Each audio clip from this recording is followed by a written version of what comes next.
eu quero que você saiba que eu orei por você.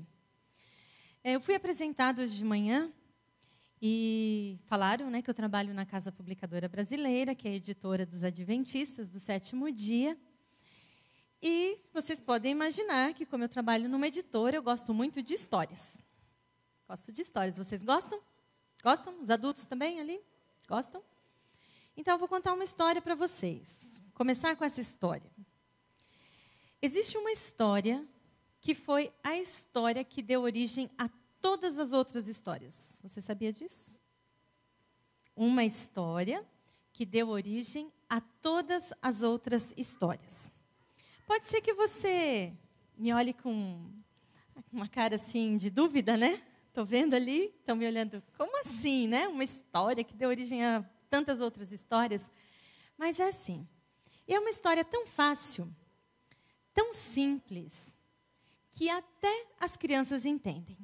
Então, eu vou convidar meus amiguinhos que estão aqui assim, para eles ficarem aqui, sentar ali no banco e prestar bastante atenção nessa história. E os adolescentes e jovens também. Essa história começa assim.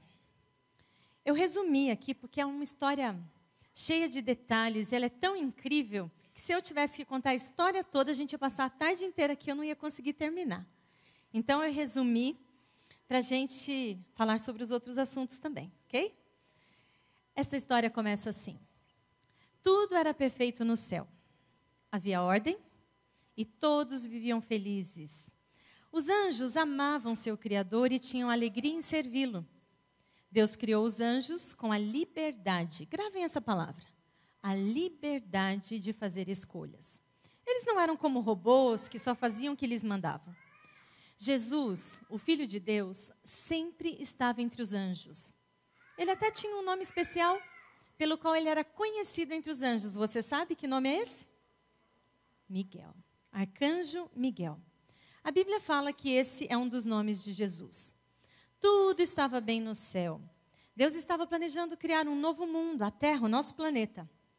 E ele decidiu que estava na hora de contar essa novidade para os anjos.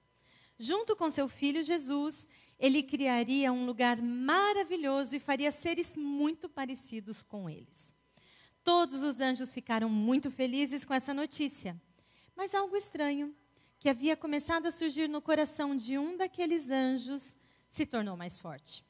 Era um sentimento realmente estranho. A Bíblia diz que era um mistério, um sentimento estranho. Ninguém sabe como isso aconteceu. Ele era o príncipe dos anjos e ocupava um lugar especial perto de Deus. Ele ficava tão pertinho, mas tão pertinho de Deus, que o seu rosto tinha um brilho especial que vinha lá do trono de Deus.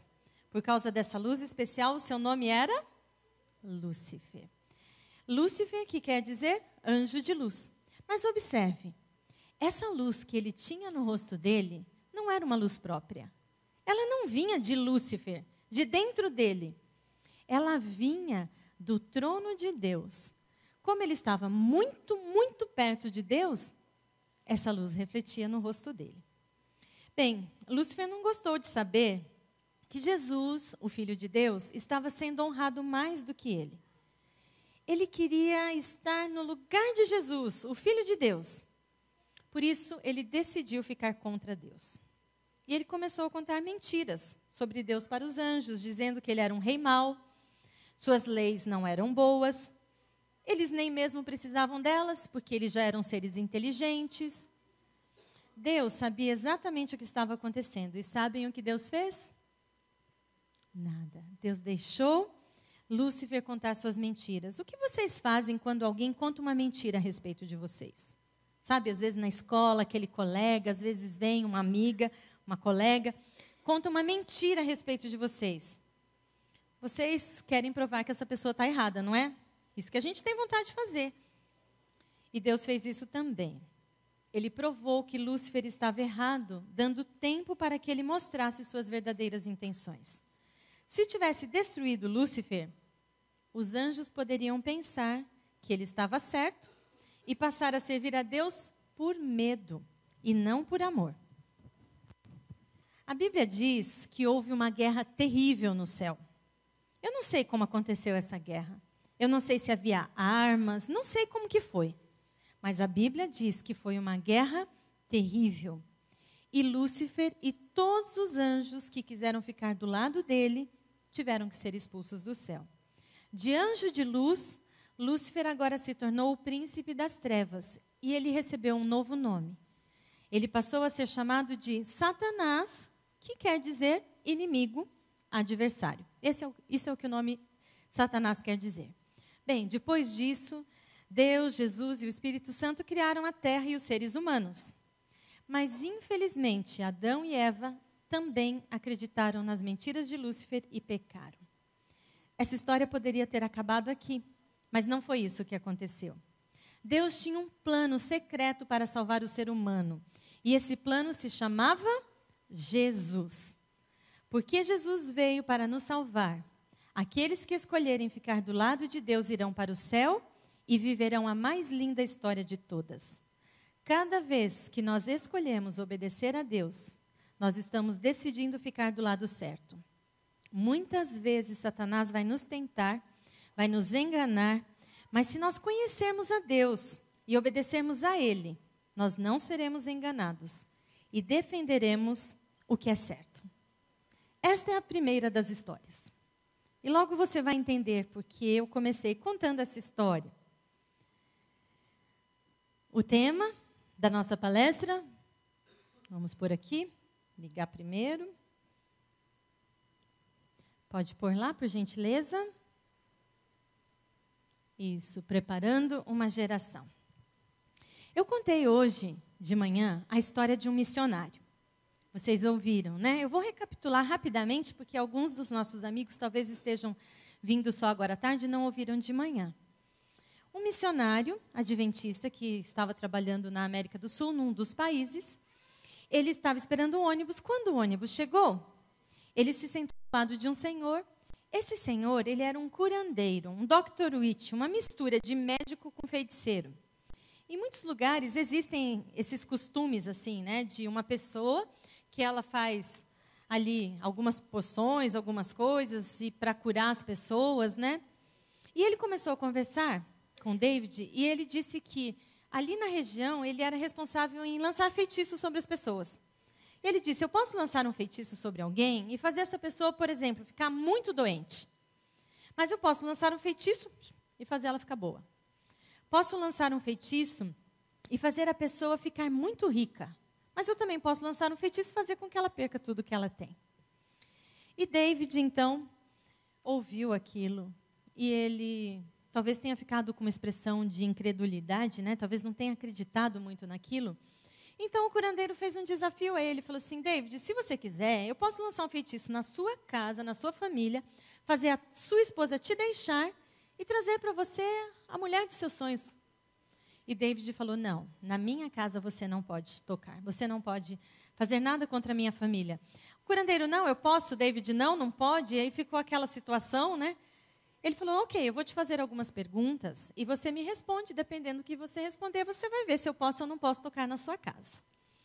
E David falou, ok, pode fazer as perguntas. A primeira pergunta que esse curandeiro fez a David foi se ele via pornografia. Não necessariamente você ir numa banca de jornal e comprar uma revista de pessoas nuas. Não. Qualquer tipo de pornografia, seja num filme, alguma imagem que aparece ali, né, muito sutilmente, seja às vezes algum link que você está às vezes pesquisando alguma coisa na internet, aparece um linkzinho ali, você percebe que aquilo não é coisa muito legal. Isso também, tudo isso conta como pornografia. E David respondeu que não, que ele não via pornografia, ele não acessava pornografia. A segunda pergunta do curandeiro foi se David assistia a filmes que faziam referência à magia ou ao ocultismo, o espiritismo, assim, de uma outra forma e tal. David respondeu não. A terceira pergunta, se David assistia a novelas. Novelas. E aqui eu faço já um parênteses, né, para dizer qualquer tipo de novela. Vocês sabem que recentemente, né, teve uma novela aí que fez muito sucesso, mas como tinha um tema bíblico, né, as pessoas, não, mas eu estou assistindo porque eu tenho até vontade de ler a Bíblia. Não caiam nessa. As novelas, elas criam dependência o vício de você querer sempre assistir o próximo capítulo, o próximo capítulo. E uma coisa que eu vou contar para vocês, prestem atenção nisso. Alguns estudos já mostraram, indicaram que quando alguém quer trazer um assunto para a sociedade, para as pessoas, e aquele assunto é meio polêmico, eles põem onde primeiro? Nas novelas. Porque as pessoas vão assistindo, elas vão se ajustando, vão, se acomodando com aquilo, e assim cada vez mais outros conceitos vão sendo introduzidos. Querem um exemplo? 15 anos atrás, os Estados Unidos eram um país terminantemente contra a homossexualidade. Mas aí começaram as novelas, começaram os seriados, e nesses seriados, nessas novelas, sempre tinha personagens muito legais, simpáticos, e eles eram homossexuais. Isso foi vindo aos poucos. Aqui no Brasil mesmo aconteceu, as cenas assim que envolvia pessoas do mesmo gênero eram cenas para os últimos capítulos de uma novela. Mas aí, de repente, todos ficaram surpresos. A próxima novela já veio trazendo isso nos primeiros capítulos.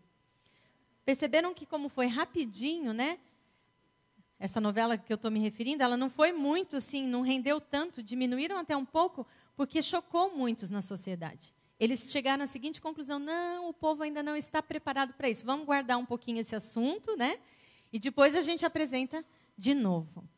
Então, é uma porta ali, um meio de você apresentar assuntos que talvez as pessoas não concordariam, mas aí vem dessa forma e acaba iludindo as pessoas. Bem, a quarta pergunta. Esse curandeiro perguntou a David se ele lia determinadas revistas que falam da vida das celebridades, das personalidades, dos artistas, revistas de fofoca. E David respondeu não. A quinta e última pergunta do curandeiro a David foi se ele ouvia música rock ou músicas derivadas desse estilo. Você sabe que o rock ele deu origem a muitos outros estilos musicais. Hip hop, funk, tudo isso vem aí, tem a sua base no rock, que foi forte e tal, começou ali por volta da década de 60, 1960. Essas 5 perguntas. David respondeu não a todas elas. Quando David respondeu não, o curandeiro olhou para ele com um novo ar de respeito e falou: David, você tem razão, eu não posso tocar, nem você, nem na sua família. Mas saiba que no dia em que você tocar numa dessas coisas, eu tenho todo o poder do mundo sobre você. Você acredita nisso? Mas deve acreditar. Sabe por quê? Porque essas coisas, elas são portas de acesso para o inimigo. Vamos recapitular lá?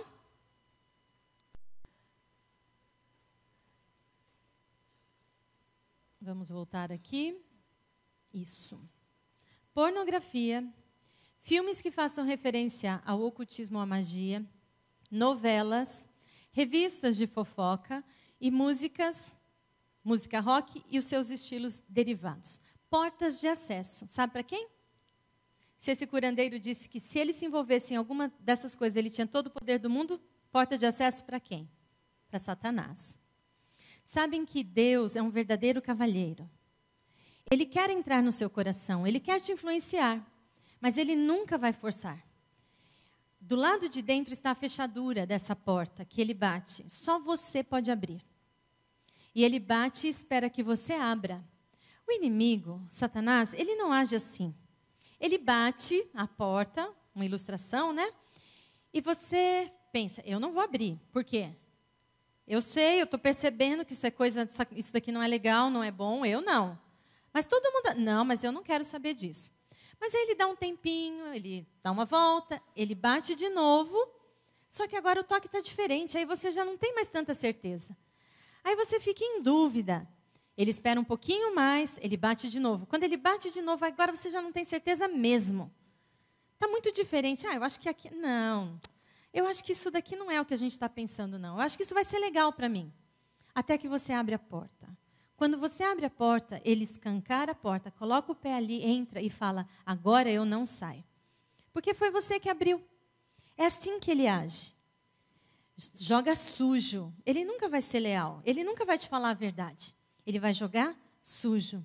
Essas portas de acesso precisam estar fechadas, trancadas. Ok, vamos lá. Houve aqui em Santo André, ano passado, a 12ª Convenção de Bruxas e Magos. Estranho, né? Mas fizeram, sim, essa grande reunião, e foi a 12ª, é sinal que houve outras reuniões antes. E eles fizeram um evento muito bem organizado. Eles tinham um objetivo, traçaram, assim, um esquema. Houve cerca de 400 bruxas e magos participando do evento, sim, eles existem. E 8.000 pessoas apenas assim que se simpatizavam com o assunto. Mas estiveram lá. Isso aconteceu na serra ali de Paranapiacaba, na região do ABC. E o objetivo claro que eles tinham, prestem atenção nisso, atrair e formar uma geração de admiradores da magia. Se eu perguntasse para você hoje, não precisa me responder, ok? Mas se eu perguntasse, você se considera um admirador da magia? Quem sabe como essas bruxas e magos e tal? Pense aí, não precisa me responder. Talvez num primeiro momento a gente já diga de cara, não, isso não tem nada a ver comigo. Eu sou adventista do 7º dia, eu frequento a igreja, eu sou cristão. Isso não tem nada a ver comigo. Mas vamos acompanhar agora essa história e o raciocínio, e depois a gente vai chegar às nossas próprias conclusões, ok? Bem, para falar de magia, eu preciso definir o que é magia. Né? Porque hoje a gente vê isso em muitos lugares, e eu vou ser bem honesta com vocês. O meu ponto de partida é a Bíblia, ok? Então, eu gostaria de apresentar para vocês o que é magia, como a magia é retratada sob o ponto de vista da Bíblia. Ok? Concordam? Vamos por aí, por esse caminho? Eu creio que é o caminho mais seguro, né? Então, está bem, vamos lá. Quando que a magia é mencionada na Bíblia? Vou citar aqui uma das primeiras menções que a Bíblia faz à magia. E a gente tem que voltar para a história de Moisés. Aquele Moisés que vocês já ouviram muitas e muitas vezes a história. Moisés, desde bebezinho, ele soube que ele seria o libertador do povo do Egito. Essa história de que ele só foi saber quando já era moço, porque soube por acaso, isso não é verdade. Ele foi criado pela mãe dele, a mãe biológica, até os 12 anos de idade. Era uma escrava hebreia e ela ensinou e disse para ele a origem dele, a que povo ele pertencia. Quando Moisés foi para o palácio do faraó, ele sabia exatamente o propósito que Deus tinha para aquele povo. E mais do que isso, ele recebeu a visita de anjos que informaram que ele seria o libertador do povo de Israel. Mas aí você conhece a história. Moisés se precipitou um pouco quando ele viu uma situação ali, e ele então teve que deixar o Egito para proteger a sua vida, foi para o deserto, ficou lá 40 anos, lá ele conheceu uma moça, se casou, ficou ali dentro, com aquela família. E um dia, enquanto Moisés estava tranquilo, cuidando ali dos rebanhos de seu sogro, ele recebeu a visita de Deus. Através de uma sarça ardente, Deus se comunicou com ele. Deus disse, Moisés, chegou o tempo, agora você volte, que você vai libertar o povo. Moisés falou, obrigado, Senhor, era tudo que eu estava esperando. Foi isso? O que ele fez? Senhor, não, eu não posso. Deu 1000 desculpas. E Deus disse, Moisés, chegou o tempo, você é a pessoa. Eu estarei com você. E Moisés disse, Senhor, o povo não vai acreditar em mim. Nem o povo, nem Faraó. E Deus disse, vai. Eu vou realizar através de você, Moisés, milagres e prodígios. E quando o povo vir, eles vão sim acreditar. Vai ser difícil, mas o faraó também vai acabar deixando o povo sair. E para ajudar Moisés naquele momento, Deus disse, Moisés, o que você tem na sua mão? O que Moisés tinha na mão? Um cajado? Jogue ao chão. Jogou. O que aconteceu com o cajado? Se transformou numa cobra, numa serpente. Pegou pela cauda, voltou a ser cajado. A mão. Moisés, coloque sua mão dentro da túnica. Ele colocou, quando ele tirou, a mão estava branquinha, leprosa. Moisés, coloque de volta. Ele colocou, quando tirou, estava curado. Deus disse, através desses milagres e prodígios, o povo vai acreditar e eu farei grandes coisas ainda, lá no Egito. Ótimo. Moisés se encontrou com Arão e eles foram ali para o Egito. O que Deus fez através de Moisés? Foi magia? Foi milagre, prodígio, atuação divina, poder divino. Ok, fizeram diante do povo, o povo acreditou, foram diante do faraó. Quando o faraó viu aqueles dois ali, falou, mas o que vocês vieram fazer? Nós viemos dizer que você deixa o povo ir. Mas por quê? Porque Deus, o grande eu sou, ordenou. Grande eu sou, não conheço não. Eu conheço vários deuses aqui, eu conheço todos os deuses aqui do Egito, porque de fato, o Egito tinha Deus para tudo. Por isso que todas as pragas estavam relacionadas a algum deus deles. Era a forma de Deus mostrar o seu poder. E ele então diz, o que o Deus de vocês pode fazer? Porque eu conheço o que os deuses daqui fazem. O Deus de vocês, o que ele pode fazer? Aí Moisés e Arão então realizaram diante do faraó aqueles milagres. O faraó olhou, achou interessante, mas ele não se impressionou muito não. E ele falou assim, tragam, me ajudem quem? Os magos e os feiticeiros, os conselheiros do faraó. E quando eles chegaram, eles viram ali a situação. E eles, então, jogaram ali as varas, e as varas se transformaram em serpentes. Sim ou não? Eles fizeram os milagres, sim ou não? A Bíblia diz que sim, que eles chegaram ali e fizeram. O espírito de profecia dá uma luz a essa situação ali, ao explicar que aqueles magos e feiticeiros que eram versados nas ciências ocultas, receberam a ajuda do príncipe das trevas, aquele da história inicial que eu contei para vocês. Vocês vão ver que essa história está muito mais ligada a outras histórias. Mas que eles não fizeram um milagre como Deus fez através de Moisés e de Arão. O que eles fizeram naquele momento foi criar uma ilusão. Por que os mágicos são chamados de ilusionistas? Porque eles não fazem magia, eles não fazem uma mágica, não fazem um carro desaparecer no palco. O que eles fazem? Eles criam uma ilusão. A ilusão engana os nossos sentidos e a gente tem a impressão de que aquilo aconteceu. Foi exatamente isso que aconteceu ali com os magos, os feiticeiros. Por quê? Porque mesmo com todo o poder que Lúcifer, um anjo outrora poderoso, hoje um anjo caído, ele não tem poder para criar vida. Só Deus pode criar vida, dar vida. Aquelas serpentes eram uma ilusão criada pelo príncipe das trevas. Aí Deus então liberta o povo, sai, faz um acordo com o povo e diz, olha, aquilo tudo que vocês tinham antes, que vocês praticavam no Egito, porque vocês estavam sob uma cultura pagã, agora não mais, vocês são o meu povo, um povo separado.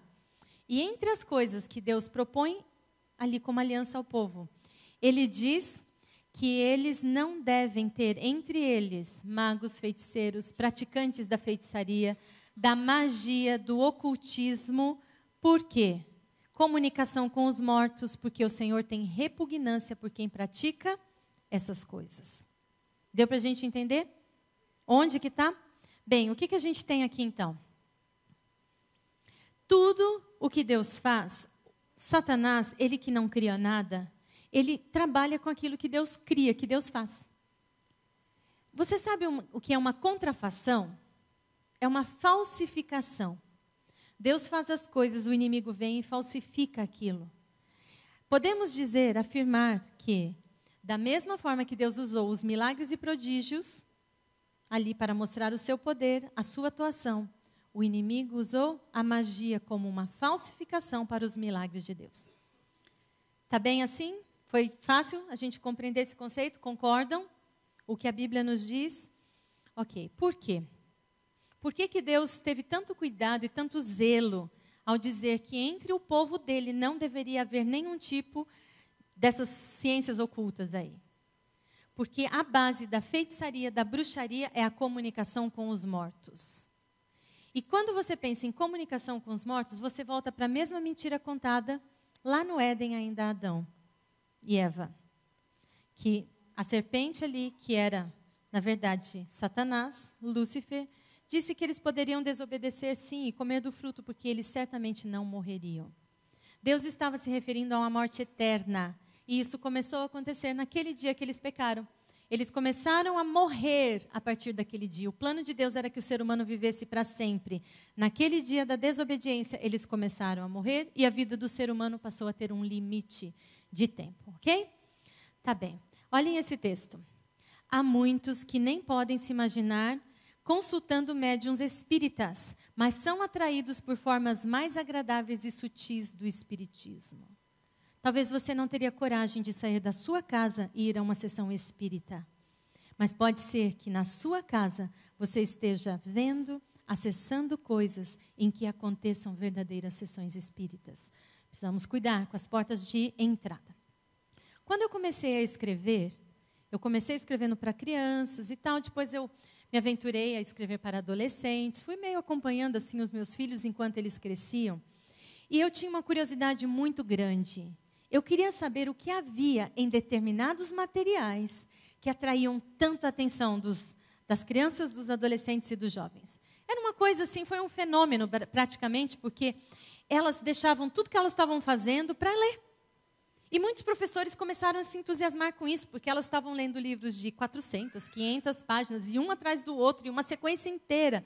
Claro que eu tinha que começar pesquisando com a autora, quem? Joanne Rowling, autora de Harry Potter. Bem, a história dela é até bastante interessante, mas o fato é que ela começou a fazer sucesso mesmo com os livros. O livro que apresentava um menininho, que não sabia que era bruxo, mas depois ficava sabendo que viveria suas mais interessantes e felizes aventuras numa escola de bruxaria e feitiçaria. A Joanne, hoje, ela é a segunda mulher mais rica da Inglaterra. Ela está atrás apenas da rainha Elizabeth II, para vocês terem uma ideia. E a apresentadora de programa, a Oprah Winfrey, que é muito famosa, né? Ela resolveu fazer uma entrevista com a Joanne. E ela, então, foi até o castelo, na Escócia, onde a Joanne Rowling mora, para fazer perguntas a respeito do seu best-seller. E ela deu a seguinte declaração, a Joanne. Ele vai ser famoso. Isso foi o que ela ouviu, antes até mesmo de publicar o seu primeiro livro. Ele vai ser famoso, uma lenda. Eu não me surpreenderia se o dia de hoje ficasse conhecido no futuro como o dia de Harry Potter. Vão escrever livros sobre o Harry. Todas as crianças no nosso mundo vão conhecer o nome dele. Quase uma profecia, né? E por incrível que pareça, isso tem acontecido, né? Hoje, toda criança, todo adolescente já ouviu falar de Harry Potter. É uma lenda, né? E ela disse que teve o que ela chamou de um flash de clarividência. Uma voz que disse, o difícil será publicar, mas se for publicado, será um sucesso. Por quê? Porque era, no mínimo, questionável, né? Publicar um material para crianças apresentando bruxaria, feitiçaria. Para Rowling, para Joanne, não existe esse negócio de bem e mal. O que existe é magia do bem e magia do mal. E não tem problema nenhum você usar a magia do bem ou a magia branca para combater a magia do mal. Mas nós acabamos de ver um conceito, uma definição de magia. E de que lado a magia está? Então, esse conceito, né, ainda que ela dê uma explicação aparentemente legal, bonita, não serve para nós cristãos. O que mais que ela disse nessa entrevista? Bem, então a história envolveria um rapaz, um garoto, que não sabe que é bruxo, mas vai para a escola de bruxaria. O que mais que ela disse? Quando a Oprah perguntou para ela, né, mas você escreveu um livro para crianças, sim, você sempre pensou em escrever para crianças? Ela falou, não, na verdade eu nunca havia pensado em escrever para crianças. No entanto, eu fui feita para escrever para elas, porque sempre eu fui fascinada pelo folclore. Você sabe que o folclore, né, como a gente estuda na escola, é o conjunto de crenças populares, né, de um determinado lugar. E aí vem as lendas, vem os contos, vem as coisas, mas a base disso, né, está mais ou menos dentro ali daquelas 5 portas de acesso que eu apresentei no início para vocês. Aí, a Oprah Winfrey disse assim para ela, olha, na minha opinião, o melhor presente que Harry Potter deu ao mundo foi olha aqui, liberdade para usarmos nossa imaginação. Se lembram da primeira história que eu contei? Eu usei essa palavra aí. Que Deus nos criou livres, nos deu liberdade. E como o inimigo distorceu isso, né? O que mais? Aí ela falou assim, a Rowling, eu fico muito frustrada com esse medo da imaginação. Eu não acho isso saudável. A gente tem que fazer uso dessa liberdade. Aí a Oprah perguntou para ela, falou assim, você tem sido muito criticada, especialmente pelos evangélicos, por escrever um livro que aborda magia, bruxaria. E ela falou assim, sobre aspas, você não deve discutir sobre magia, você não deve retratar bruxas e magia em seus livros, fecha aspas. Eu acho isso um absurdo, absurdo. Em 100, 200, 300 anos no futuro, haverá uma nova história infantil, que terá bruxas, magos e magia. Isso sempre continuará conosco porque é um sistema de crença que a humanidade passa e ainda tem muitos atrativos. Realmente, se a gente fizer uma análise bem rápida, assim, a gente vai ver que a magia sempre esteve nas histórias. Né? Aí, a citação que ela fez do livro, ela disse assim, deixa eu passar aqui. É uma citação que ela usou no livro de Harry Potter, parafraseando. Na magia, o homem deve confiar em quem? Opa! Como assim? O que nós somos ensinados? Se quisermos ser verdadeiramente felizes, nós temos que aprender a confiar e depender de quem?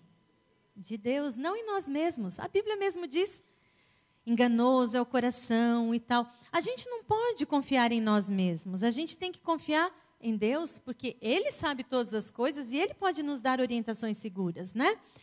Aí ela disse assim, na religião, né, você procura um apoio externo, mas este é o apelo da magia. Temos o poder e podemos moldar o nosso mundo. Você consegue perceber aqui alguma semelhança com o discurso daquela primeira história? Vai fazendo as pontes, as ligações, porque tem muito mais. Bem, ela, então, produziu toda a série, foram 7 livros. Ela praticamente lançou um livro por ano desde 1997. O último foi dividido em 2 partes, foi para o cinema. Então, foram 8 filmes.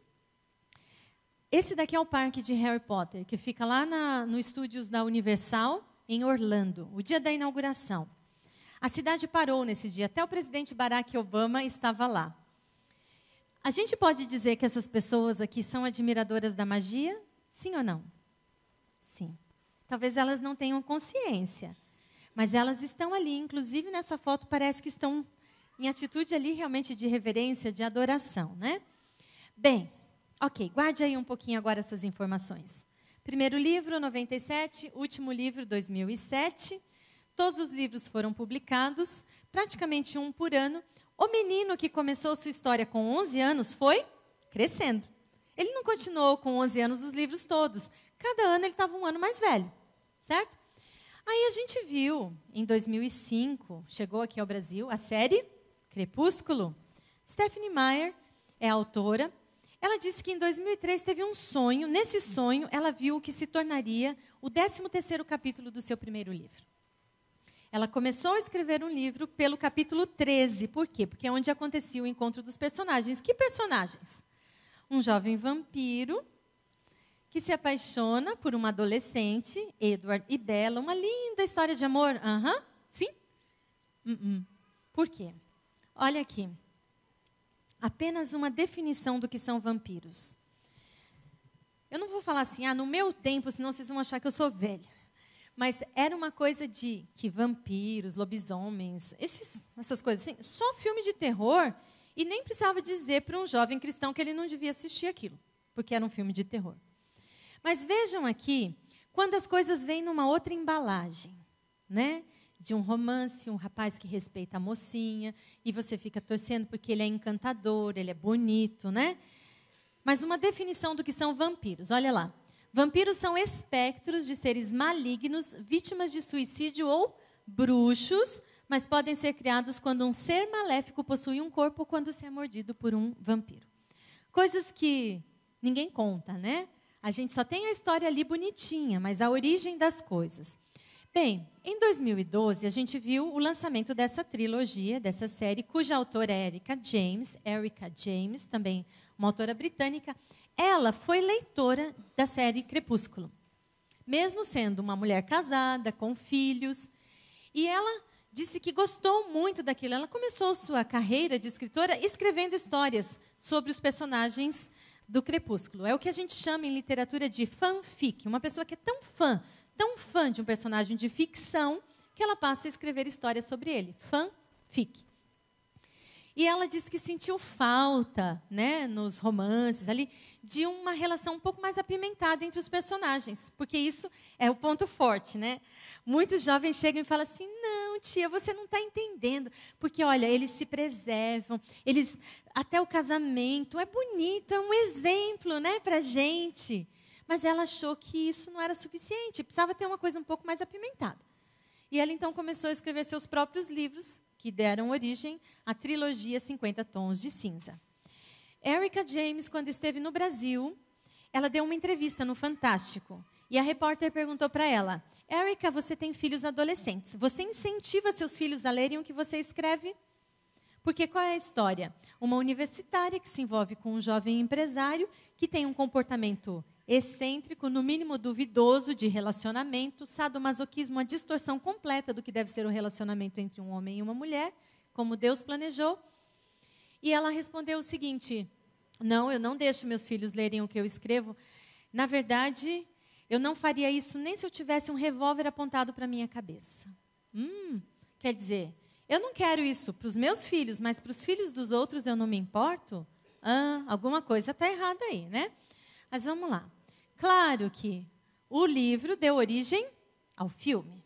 E ano passado, em fevereiro do ano passado, eles lançaram, bem na véspera do dia de São Valentim, o dia dos namorados, né, nos Estados Unidos, justamente para incentivar os casais para irem assistir o filme. Em apenas 2 semanas, o filme teve uma bilheteria maior que a dos 7 indicados ao Oscar somada. Passou a soma ali a marca de 400 milhões de dólares arrecadados mundialmente. E é claro, os fãs começaram a pedir mais um livro. E ela lançou, então, o 4º livro, que agora conta a história dos personagens do ponto de vista do protagonista masculino, o Christian Grey, que vai contar a história.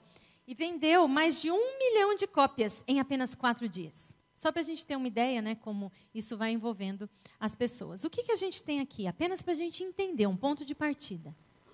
Porque sabe o que eu descobri quando eu pesquisei essas coisas? Uma coisa muito óbvia para quem escreve.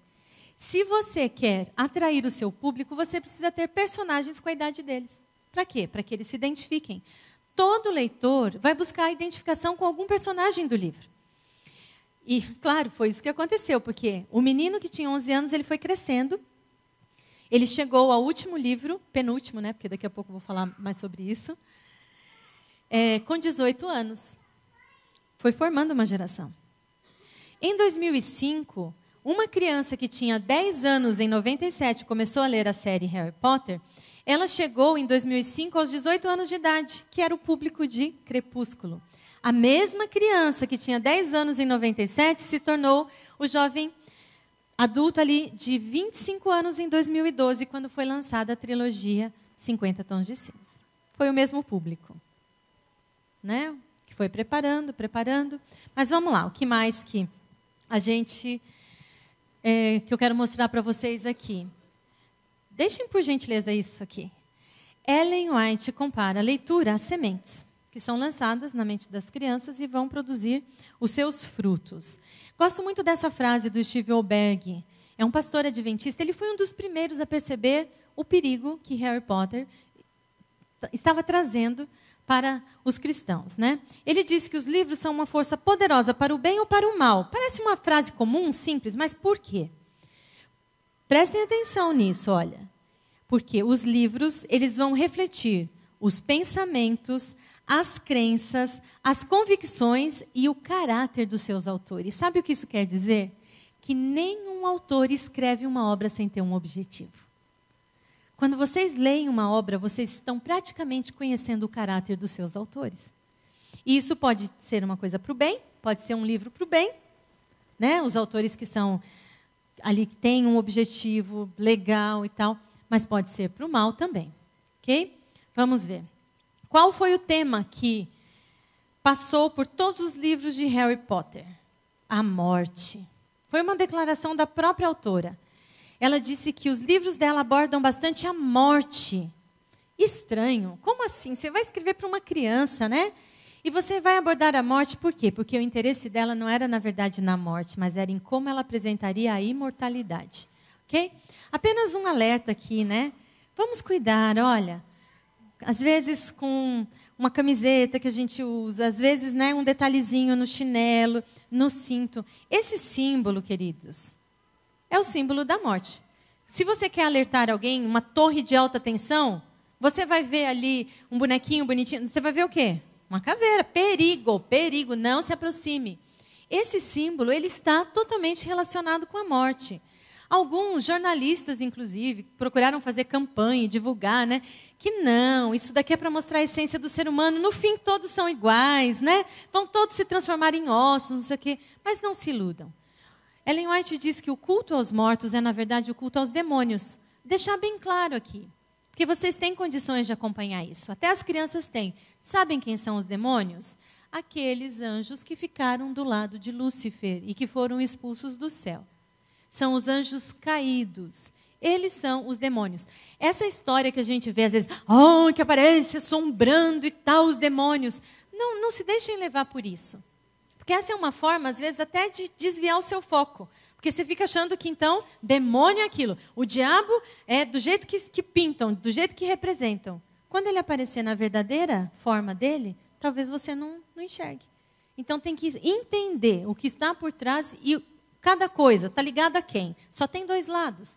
Ou está ligado a Deus, ou está ligado ao outro lado, o príncipe das trevas. Só para a gente ter aqui um momento de atenção. Quantos aqui já ouviram falar da Wicca? Posso ver as mãos? Pode levantar, não vou perguntar, não vou fazer nenhuma pergunta a respeito disso. Só para a gente ter uma noção. Bem, deixa eu explicar para vocês o que é a Wicca. A Wicca é uma religião neopagã, surgiu ali por volta de 1950, 1960, mas que agora ressurgiu, né, com toda a sua força. Eles são a religião dos bruxos, das bruxas, dos magos. Isso quer dizer que eles adoram, eles, claro, não adoram a Deus, eles adoram os elementos da natureza. A natureza para eles é o ponto alto, a mãe terra. Para eles, tudo que existe veio da união dos 4 elementos cósmicos, que são esses do símbolo deles. É um pentagrama, e nesse pentagrama a gente tem ali 5 pontas. Vamos passar aqui para ficar mais didático, né? O pentagrama. Isso. Então, aqui nós temos água, ar, fogo, terra. O 5º elemento aqui, que é o espírito ou o etéreo. O círculo indica comunhão. Este símbolo, ele é tão importante para os wiccanos, né, ou as bruxas e magos, quanto um crucifixo é para um cristão. Só para vocês terem uma ideia. Eles têm outros símbolos também, mas esse é o mais precioso para eles. Esta religião neopagã, na época em que os livros de Harry Potter foram lançados, ela cresceu assustadoramente. Eles ficaram tão felizes com o crescimento dessa religião que eles mandaram uma carta, uma declaração para Rowling, agradecendo. Como que isso acontecia? Porque você pode me dizer assim, não, você não está entendendo. Eu sou inteligente, eu leio, mas eu não me deixo contaminar com essas coisas, porque eu sei que isso não é verdade. Queridos, o inimigo não está nem aí se você está acreditando nisso ou não.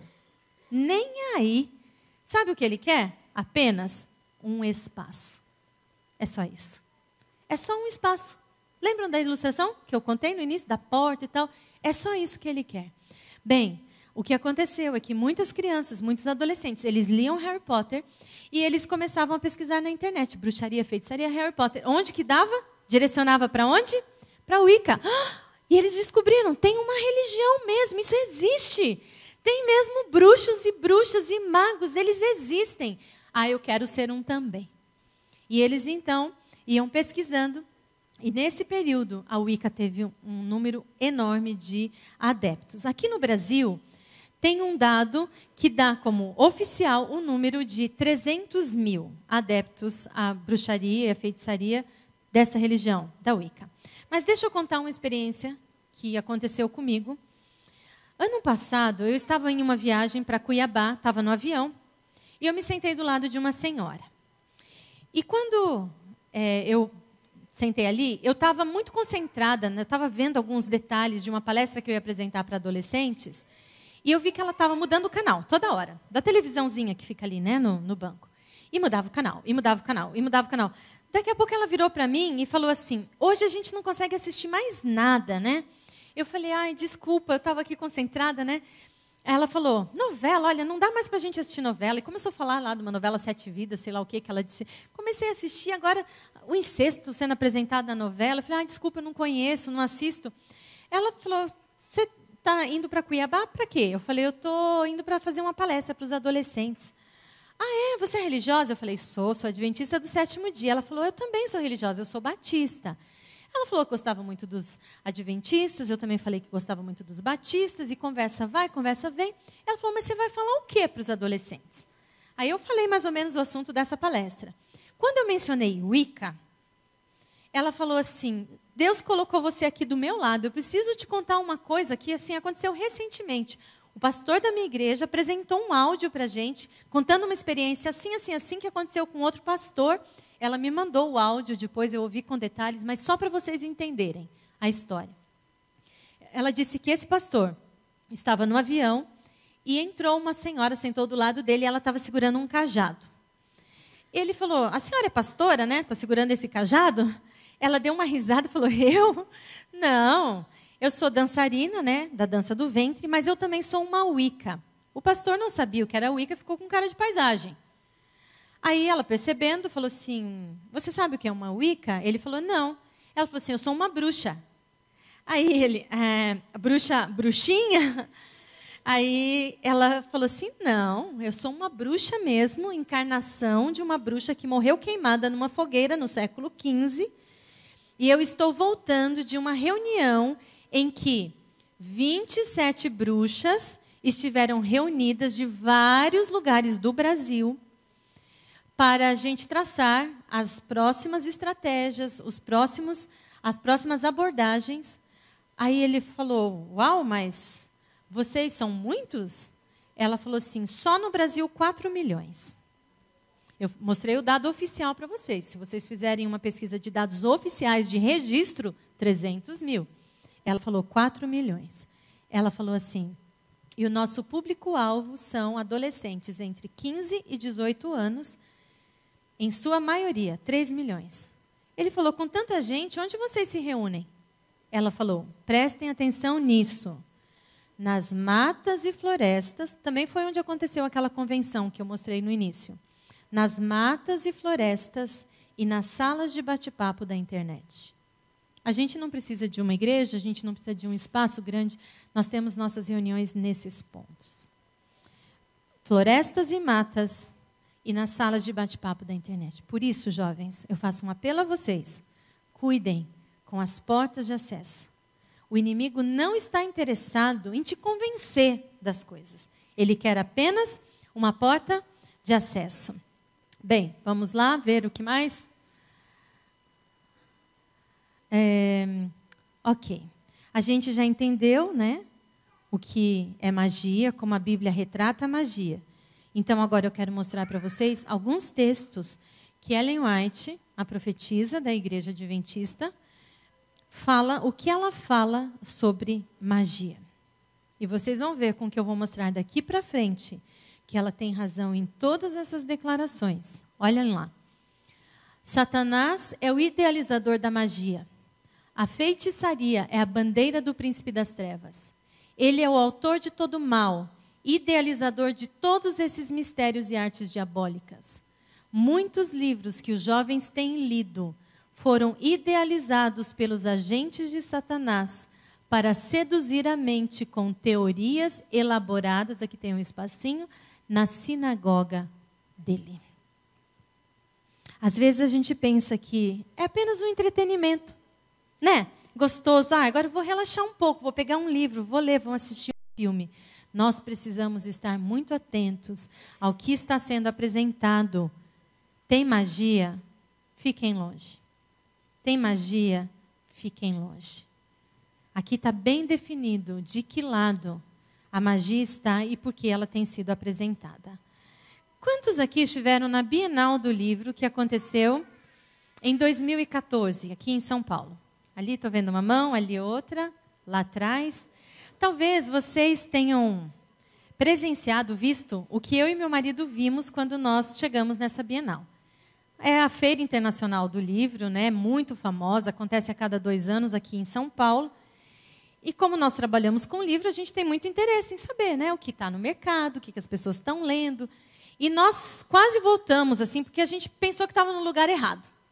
Eu nunca tinha visto isso. Tantos adolescentes. Não sei se o dia que você foi estava assim.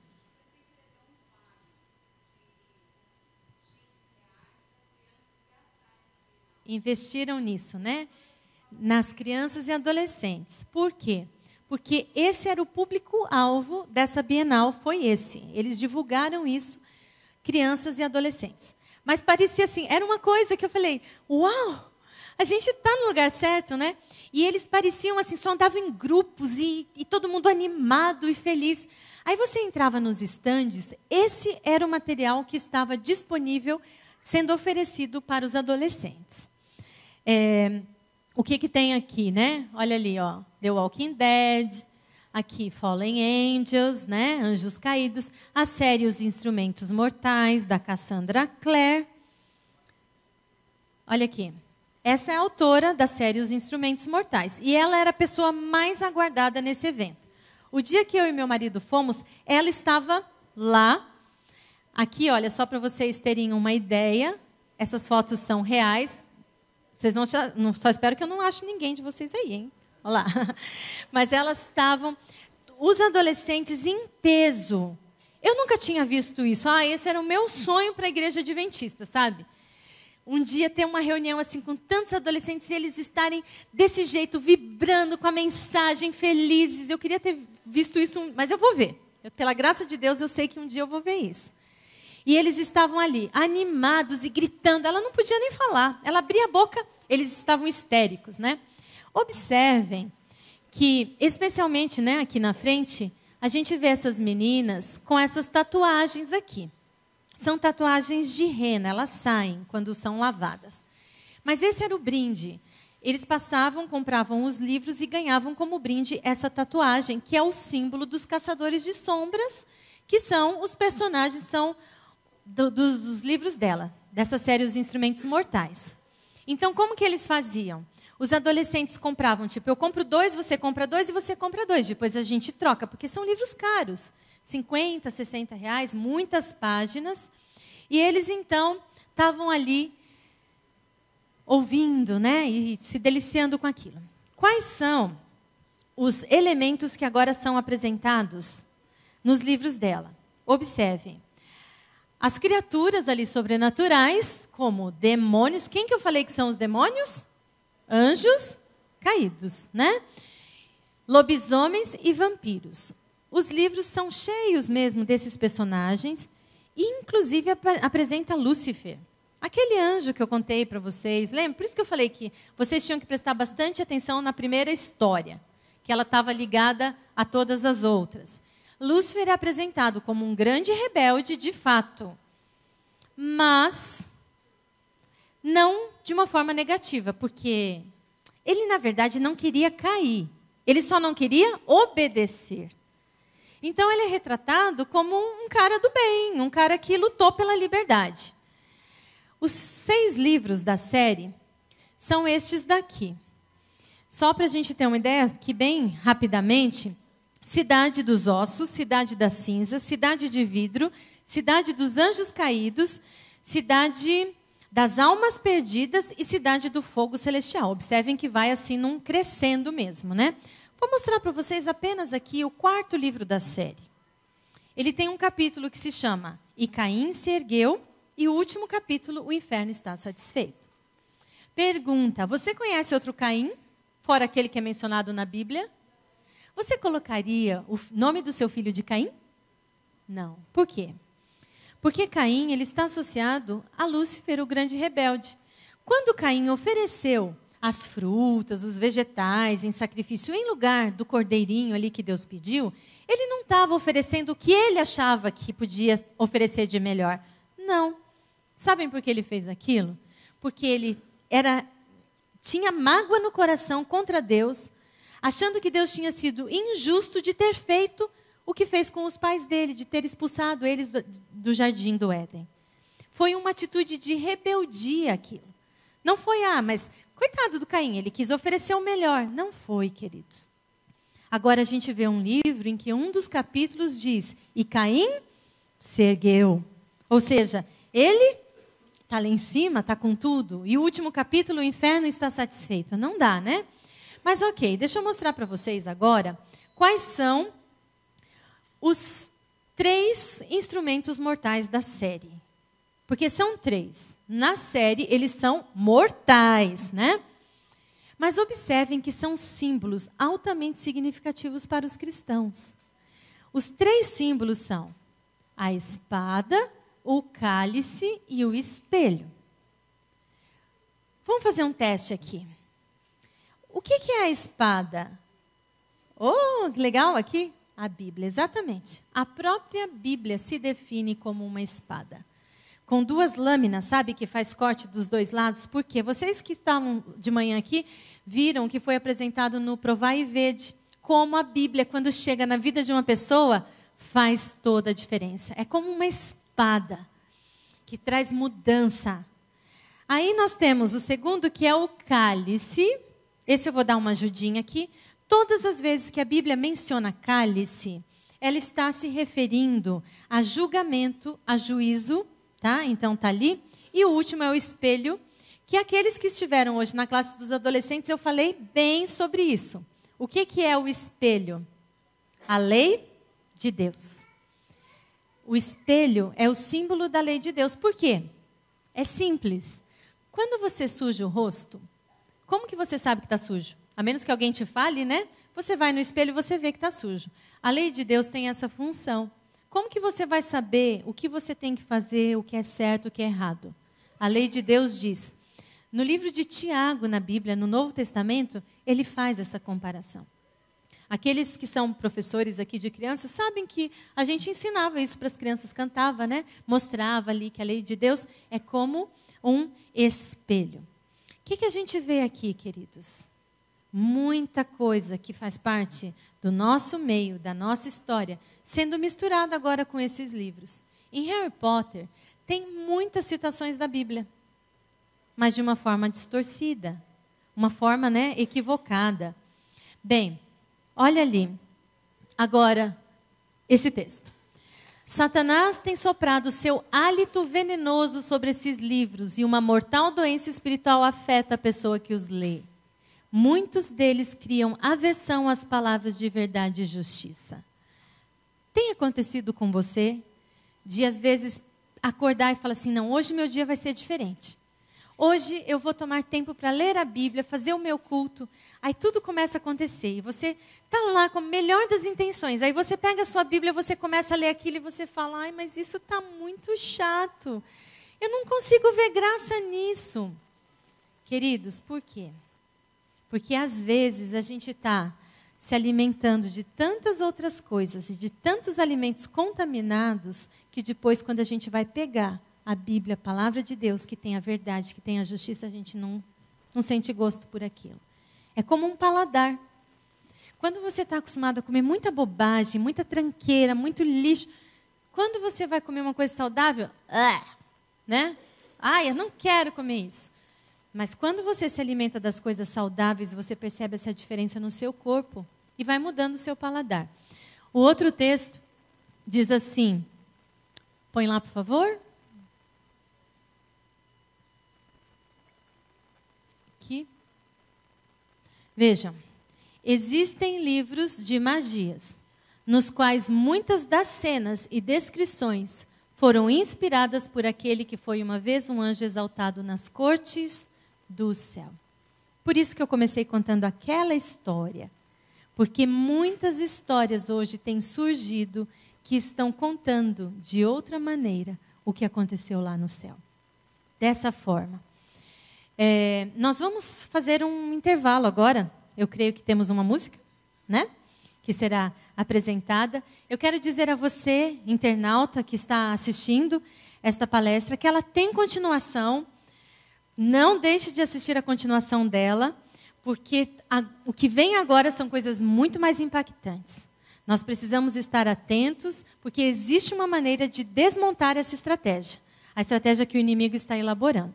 Então, fique aí e no próximo bloco, no próximo vídeo, você terá a continuação dessa palestra.